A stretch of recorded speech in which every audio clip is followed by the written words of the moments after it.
Hi, good to see you all in person at last. I'm going to be talking about open source sustainability through corporate social responsibility. And yeah, don't go to sleep just yet. It really is a bit more interesting than it sounds. And to introduce myself, I'm Colin Eberhardt, as Claire mentioned, CTO at ScottLogic. And for me, this represents kind of an intersection of a couple of things. Firstly, my professional career. At ScottLogic, we write a lot of software for large organisations, and open source is a significant part of it. But also, it's part of my personal life. I've been writing open source software for about 15 years now, and I still do far too much of that in my spare time. So this, for me, is an interesting intersection of the both.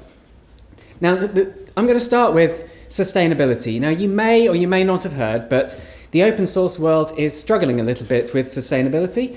You may have heard of the Heartbleed bug, which was a pretty well-known bug that made the news, caused lots of computer systems to fail across the UK and the US. And if you read a little bit into the detail, part of the reasons why the Heartbleed bug occurred was due to a sustainability issue in a very small open source project. So it's the kind of thing that appears in the news relatively often. However, I wanted to get my own take on it. I wanted to do my own investigation into the sustainability of open source. So I thought I'll take an open source project that I myself use and I'll do a bit of due diligence on it. I'll ask myself some of those difficult questions. So my starting point was a project called Express. And this was picked completely at random. I thought, what shall I look at? Yeah, Express, that sounds good enough. Some of you may have heard of it. If not, Express is pretty much the de facto web server for the Node.js platform. So it's incredibly popular. 50,000 stars on GitHub, if that means much. 14 million downloads every single week. It's around about 10 years old. And it's also supported by OpenJS Foundation. So this is a Linux Foundation organization. So it's a pretty well established and widely used open source project. So to start with, yeah, I was super happy. I've used Express a number of times. It does the job. It's really good. Added bonus, it's free, just like the drinks tonight. What's not to love? Then I thought to myself, okay, I've been using this thing for years. I should perhaps start asking some of those difficult questions. If I'm going to build a payments platform on top of it, I need to start doing a few checks. I need to check, for example, the sustainability of this. I need to check the longevity of this project. I need to check things like the licenses and all sorts of things. I need to reassure myself that it has the quality that I need to build mission-critical software on top of it. So I thought, okay, I'll start taking on that responsibility and I'll take a closer look.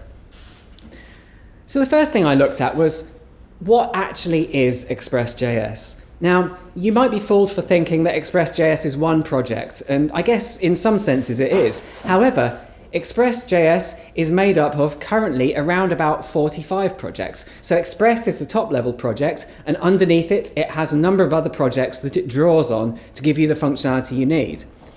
Interestingly, I took a look at all the metadata, and complexity is something that tends to grow with age. As you can see, over the 10 years that Express.js has been in existence, the number of dependencies have increased over time, and then typically at the point where a new major version comes out, the authors, the maintainers, will probably take stock, reorganize, reduce their dependencies, but then they will once again increase over time. Now, this is just looking at one project in isolation. This is a relatively recent trend. Software at the moment tends to be highly componentized. Most software projects tend to be composed of lots of smaller parts, and their overall complexity is increasing. So this is a trend that's reflected in the industry. So how happy am I about this? I mean, I guess this is the way that software is built these days, but from my perspective, if I'm now trying to work out the quality, the suitability of Express.js, my problem's now no longer one problem, it's 45 problems. I've got 45 projects that I need to go and have a little bit of a look at to determine whether I'm happy to use that in my software solution. But that's not the end of the story. Sorry, I got the numbers wrong. 49 dependencies. It probably grew while I was just talking. There are 49 dependencies, but that's not the end of the story. There are actually 195 development dependencies. Now, just to explain this a little, when when Express.js is built, it relies on a whole load of other open source projects and tools to actually assemble itself. So for example, it relies on compiler technologies, it relies on linting technologies, it relies on build tooling and so on. So in order to actually build Express, you need these 195 other open source software projects. Should I be worried about this? Well, yes, if you've ever heard of a software supply chain attack, you should be worried. So just to explain if you're not familiar, there's an interesting attack vector that's been explored quite increasingly recently. So basically, if you want to maliciously attack a project like Express.js, you can target Express directly, or one of those 49 dependencies, or you can target it indirectly through the 195 dependencies which are part of the development toolchain. If you get malicious code into the development toolchain, you can then inject malicious code into the actual released artifacts. And this does happen. Recently I read about a successful supply chain attack that managed to steal a significant number of cryptocurrency. But that's fine, it's not real money, no one got hurt. And just to make things even more complicated, you'll have seen that I demonstrated that the number of dependencies increasing over time. What happens at any one point in time when you install Express.js is defined by the way in which these dependencies are defined. And this is getting a little bit complicated and geeky. If you don't quite get this, it doesn't matter. But the way this works is through a mechanism called semantic versioning. When the author of Express builds Express, they basically say, I want to use version 4 of that library, but I'd be happy with version 4.1 or 4.2. I don't want version 5. What that means is I found out between version 4.16.4 and 4.17, there were actually 33 different configurations within that 7-month period. So the point in time at which you install Express has an influence on the code that's actually downloaded onto your machine. Oh my God, this is actually getting really quite complicated. So the final question I ask myself is, when I install Express on my machine, when I download that code over the internet, where am I downloading it from and who holds the keys to that repository? So what I found is of the 49 projects that Express is composed of, there are actually 88 maintainers who hold the keys to releasing all of the component parts. So for example, on the left-hand side, the somewhat succinctly named MS project has around about 22 maintainers. What that means is there are 22 individuals who are able to make a new release of that particular project, and when I install Express.js, that code is downloaded onto my machine. Again, should I be worried about that? Well, actually it is quite a concern, because this is where software supply chain attacks become really quite worrying. Of those 88 maintainers, I now have all of their email addresses through the metadata I downloaded. The first email address I checked against a website which allows you to search for whether there's been a leak of credentials relating to an email address. The first one I checked had been leaked. So the first one I checked, I have a password for that account on a particular social media site. Now most people, well I wouldn't say most people, but a lot of people reuse passwords. Only 9% of people who maintain projects use two-factor authentication to protect their credentials. So what that means is, of those 91%, I'm very likely to be able to find passwords for a significant number of them. I didn't try, but I have a feeling I have a quite high chance of being able to hijack one of these projects and inject malicious code into it. This really is of quite deep concern. So the final question I wanted to ask myself is, who's looking after all of this stuff? Who is worrying about all this effectively on my behalf? Because before I undertook this exploration, I wasn't nearly as worried as I am now. I'll tell you who worries about it. One person. I had a look at the commit history of Express.js, and over the past 4 or 5 years, there's been a single individual who has effectively been the lead maintainer of that entire project. That entire project that's downloaded 14 million times every week. I delved a little bit further, and unfortunately, that particular individual isn't terribly happy. I've blanked out the name. To be honest, you can find it. It just felt a little wrong to plaster their name all over the slides. However, I'll basically paraphrase or briefly give you the story here. What happened was Express.js is a web server. There was a vulnerability discovered in that web server, and some of the security companies that help people consume open source projects posted a critical vulnerability, and a whole load of consumers of Express.js, we're talking banks, public sector organizations, all of a sudden had this big red flag in their software bill of materials. And they effectively descended on the maintainer of this project and said, your project's broken, you have to fix it for me now, and you have to fix it in this way and that way and this way and that way. And basically they had a pretty horrific time of it and pulled the plug on the project for a good few days and said, I'm not listening to any of you. There was a real problem there. So, we have a problem. What are the solutions? I'm going to start by talking about the solutions, the perceived solutions that I have seen, and we'll take a look at them in turn and we'll see whether they work or not. The first solution, it's easy, money. Money is the solution to anything. There's nothing that can't be solved by throwing money at it. I've heard that the Beatles said it can buy you love, didn't they? Didn't they say it? I'm too young to know whether that quote is right or wrong. But anyway, money is the solution to almost everything, isn't it? So what I did was I had a look at all of the 195 dependencies that Express depends upon, and had a look at them to determine whether any of them have a funding source. And I only found one. So I had a closer look. The only project that is part of Express.js that is funded is this project called ESLint.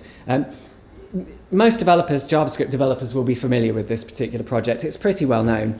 They receive funding through a platform called Open Collective, which is a decent platform. I use it myself. It pretty much pays for my AWS bills, and that's about it. So ESLint is quite happily supported. So I thought, Open Collective, how efficient are they and how effective are they at supporting the open source community? So again, I did what I always do. I start downloading the data and I start analysing it. So I looked at the top 100 projects within Open Collective to try and work out how much of an impact that has on their sustainability. So I downloaded the sort of budgets for the top 100 companies and turned it into full-time employee equivalents. So if this was a company, how many developers could they sustain on the budget they have from Open Collective? ESLint can sustain around about 1.5 people for a year, which isn't so bad. The top project, which is one called Webpack, can sustain around about 5 or 6 full-time equivalents. Towards the bottom of the top 100, they can sustain a small fraction of a full-time equivalent. Open Collective has thousands of projects on the platform.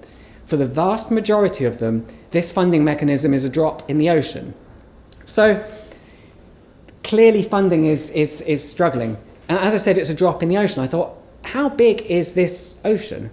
So I started to have a look at how big is the impact of open source? What is the net value of open source? Now, there are a number of different people that have tried to answer that question through varying different techniques. All of them are a little bit kind of finger in the air. But either way, Open UK recently published their sort of study that said open source contributes around 43 billion annually to UK's GDP.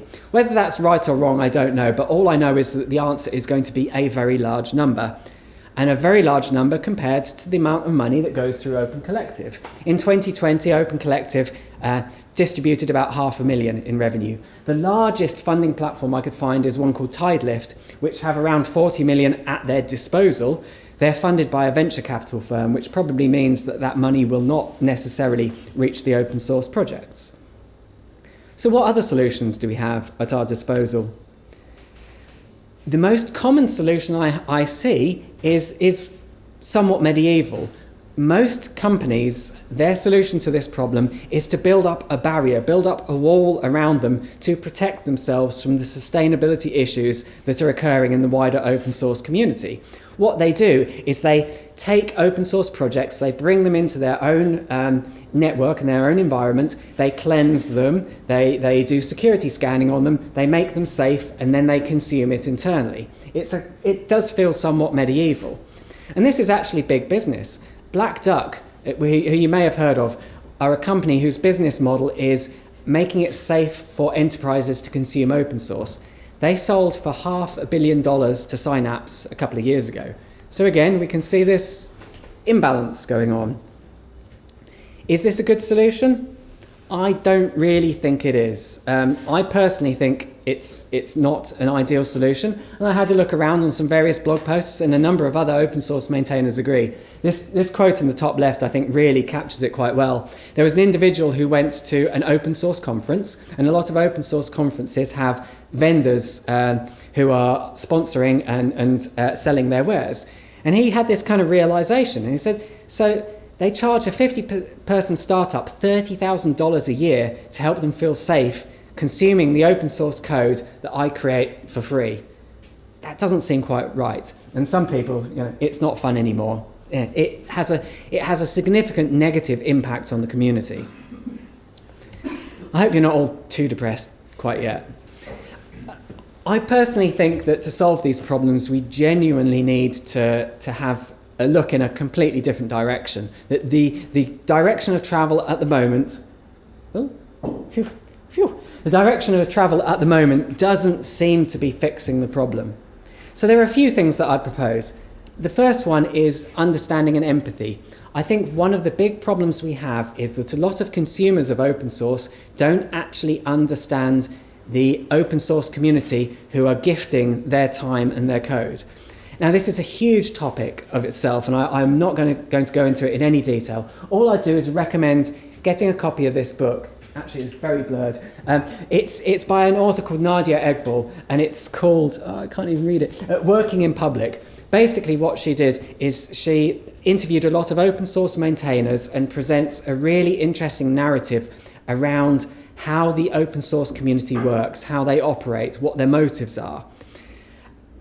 One of the most fascinating things I found in this book is that the open source community has changed considerably in the past 10 years or so. And one of the biggest influences there has been GitHub. So GitHub has become pretty much the de facto place to do open source these days. And I think it's great. The tools that GitHub provide are phenomenal. However, from a sort of community perspective, it has had some negative effects. What it's done is it's made it much easier for you to contribute to open source. And you might think that's a good thing. However, often that has a negative effect. People tend to have quite fleeting and brief relationships with open source projects. You'll have someone appear, go, I think you should do this, I'll make this contribution. Then they disappear again, and they go somewhere else and then disappear again, because it's so easy to flip from place to place. This actually has a bit of a negative impact on the open source projects themselves. And Nadia describes it as a stadium model. What that means is there are one or two individuals on stage, and there are tens of thousands of people effectively in their audience, and the interaction and the quality of the interaction between them is pretty minimal. The final thing that Nadia noted, which I think is one of the most important, is attention is the most prized asset. Most people think it's money. It's not. The vast majority of open source maintainers, their most prized asset is their attention and their ability to do the thing that they want to do, not to earn money as a reward. And I think a great demonstration of what happens when you misunderstand that, when you don't understand the value of attention, is DigitalOcean. You may or may not have heard of this. It's Hacktoberfest. They've been doing this for a number of years. DigitalOcean had this competition where basically they give out t-shirts for people who contribute to open source. Sounds like a great idea. And when I first heard about it, I thought, great, that's really cool. However, what happened as a result of that is that open source maintainers were finding that they were receiving a high number of very low quality contributions from people just chasing down t-shirts. It got so bad that some of the maintainers pretty much described it as a denial of service attack on their project. Again, their most prized asset, their attention, was being taken away from them. As a result, DigitalOcean pulled the whole thing. It was causing a lot of damage. But again, something that's seemingly well-meaning can have a very negative impact if you don't actually understand the motives and you don't actually understand the community. The final thing that I want to talk about in terms of changing the way that we think about open source is change the language that we use. Now, most of you are probably familiar with the concept of commons. In this country, at least, common land is a pretty well-known concept. If you look it up in Wikipedia, the commons is the cultural and natural resources accessible to all members of a society, including natural materials such as air, water, and habitable earth. These resources are held in common, not privately owned. Now, with a very small tweak, we can actually make this quite relevant to open source. So the commons are the software resources accessible to the entire development community, including code, standards, and shared infrastructure. These resources are held in common, not owned privately. And I'm certainly not the first one to make this observation. There are a certain number of people within the community who are starting to use the language of our open source commons to give people a different perspective on what open source is. Open source kind of makes you think it's just about the code, and that's a real misunderstanding. So now that we've changed the language away from security and money and defense to empathy and understanding in the community and the commons, we can then start to think about our responsibility. Now, one of the ways that large organisations capture their responsibility to the commons, to the environment, is through corporate social responsibility. Historically, this was a form of self-regulation. However, more recently, it has become a sort of legislative requirement in some places. So, for example, in public sector procurement, if you are procuring a project of more than 5 million, one of the criteria is that the companies that you're procuring from must have a carbon reduction policy. This is the sort of thing that used to be corporate social responsibility, but it's now increasingly becoming legislative. Now, the language of corporate social responsibility is quite neatly captured by this thing called Corels Pyramid. And this is where you can see how it meshes your sort of responsibility to the wider environment with the responsibility you have to your own organisation. So starting from the bottom of the pyramid, economic, be profitable. As a member of an organisation, you do actually have a responsibility to be profitable, whether it's a responsibility to your shareholders or to your employees. It's a primary responsibility of any organisation. The next is legal, obey the laws, whether it's taxation laws, whether it's, I don't know, modern slavery, whatever it is. You have a legal obligation to obey the laws whilst being profitable. Next up is where it gets a little bit interesting. There is no legal obligation to be ethical, but being ethical means that when you're making business decisions, you think about whether what you're doing is fair and whether you think it's responsible. And then finally, philanthropic. The notion of giving back. Do we just take? Are we consumers, or do we give back to the environment, to the local economy, for example? So if we start looking at open source through this lens, how far up the pyramid do we actually get? So from an economic perspective, as a business, if I'm consuming open source software, this is pretty much a given. Most people know that there is an economic benefit to consuming free software. It's pretty obvious. Legal obligations. Most people are very much aware of the legal obligations of consuming open source, whether it's open source licensing, trademarks, copyrights. This is very well understood.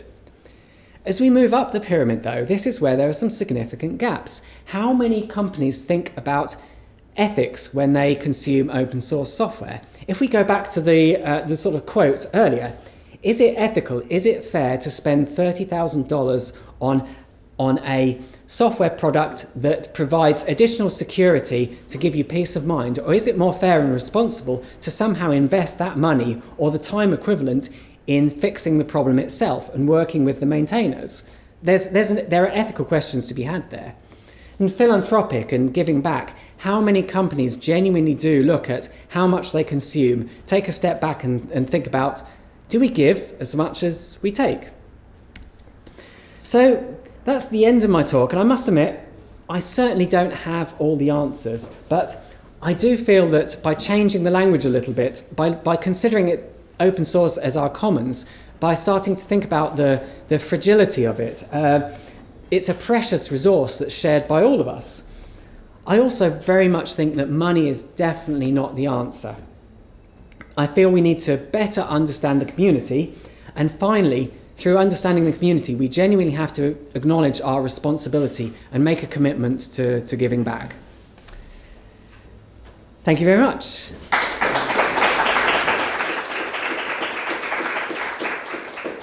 Thank you so much, Colin. Yeah, cheers. It was interesting to hear about them giving away T-shirts and that causing an issue with, you think that would be a good thing.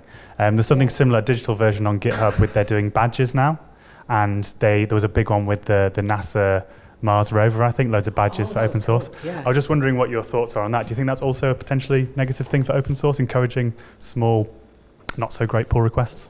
Yeah, that one specifically. For people that aren't aware, what happened was when the NASA Mars rover went to Mars, obviously, a significant amount of the software that ran on the Mars rover was open source. And what GitHub did was they did quite a detailed analysis, similar to the way I did with Express.js. Basically, NASA used about 15 projects. However, what they were actually using was approximately 1,000 different projects. And what GitHub did was they went around, found all of the people who had ever committed code to those, and effectively gave them a badge, a big thumbs up. You were in some way a little part of getting the Mars rover off the ground and roving around in Mars. I think that's a fantastic idea, because to me it's similar to the earlier part of my talk where it gives people a much better understanding of how this stuff is really built.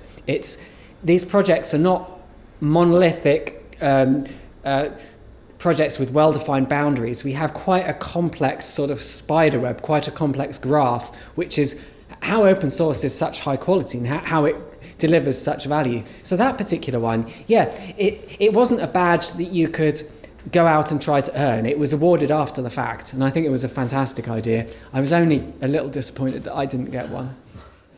But there you go. So let's just have a final Q&A wrap up, I guess. If there's any questions in the evening, Paul, you've been monitoring the live stream, so have we got any questions from the live stream audience? Oh, questions for Colin. Let me bring this over to you. Cast your mind back to your talk, Colin. So, so you mentioned the intimidating number of spam pull requests on a single repository in a single day.